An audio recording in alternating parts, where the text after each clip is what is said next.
Yo, what's going on, Jets fans? Welcome into the Jets Report. I'm your host, Patrick Siepman, and coming up on today's show, we're going to be talking about Mason Taylor and diving into an ESPN article where Jets fans received more evidence of having an excellent 2025 NFL draft. ESPN showed Mason Taylor a lot of love, so we'll dive into that article here in a second. But let's just take a bird's eye view of the entire 2025 draft class for the Jets. I thought the first three picks were absolutely fantastic. You were able to get Armand Membu at pick number 7. That was a home run in my opinion. Then Mason Taylor in the second round. That's a home run pick. A.Z. Thomas, I think that was an absolute steal in the third round. And then, Arian Smith was a little bit of a reach in round 4. But after all the reports we're hearing from rookie minicamp, this guy looks like the real deal. And also I love the pickup of Malachi Moore as well in the 4th round. He looks great so far at rookie minicamp. But ESPN was doing an article just talking about impact players that you could find between round 2 through 7, and they listed 10 specific players in order. Now,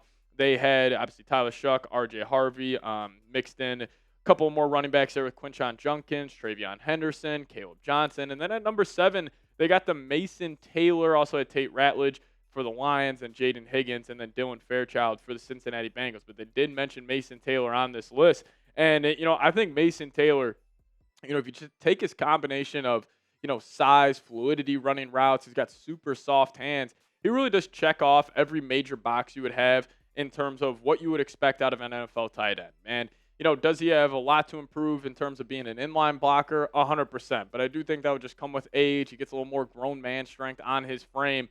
I really have no worries about that part of his game, but specifically about him just being an elite route runner, also finding open space when other teams are throwing zone concepts at him at college. He was fantastic at it. And actually, Brian Baldinger compared him to, in my opinion, the second greatest tight end of all time, being Travis Kelce. This is what Baldy had to say on Mason Taylor, saying when you watch him run, there's just a lot of guys that are, or there's not a lot of guys that are that big at 6'5", 250 pounds that are that smooth.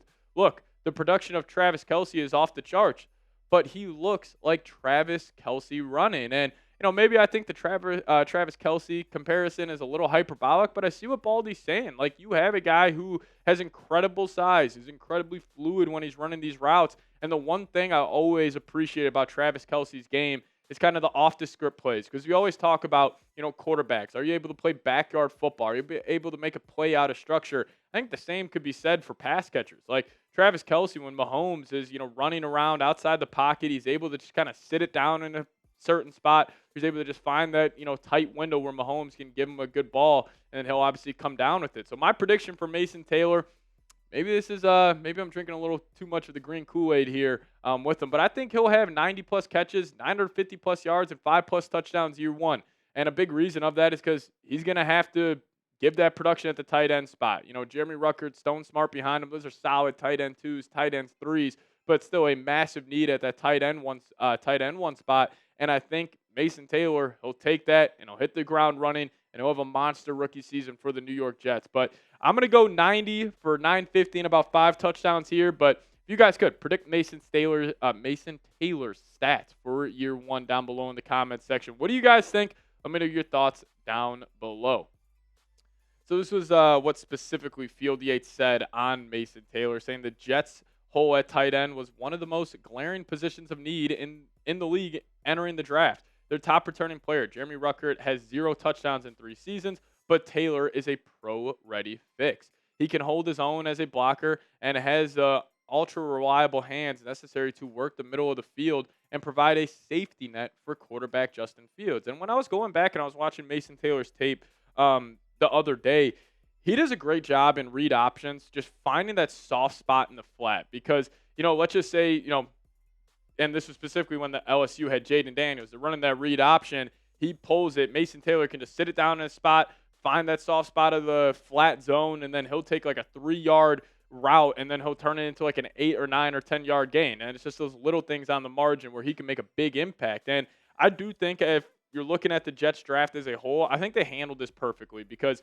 they obviously were considering, I think, either Colson Loveland or Tyler Warren at pick number 7. But they were able to understand that, if you take a tight end in the top 10, are you going to get a solid offensive tackle or right tackle specifically in the second round?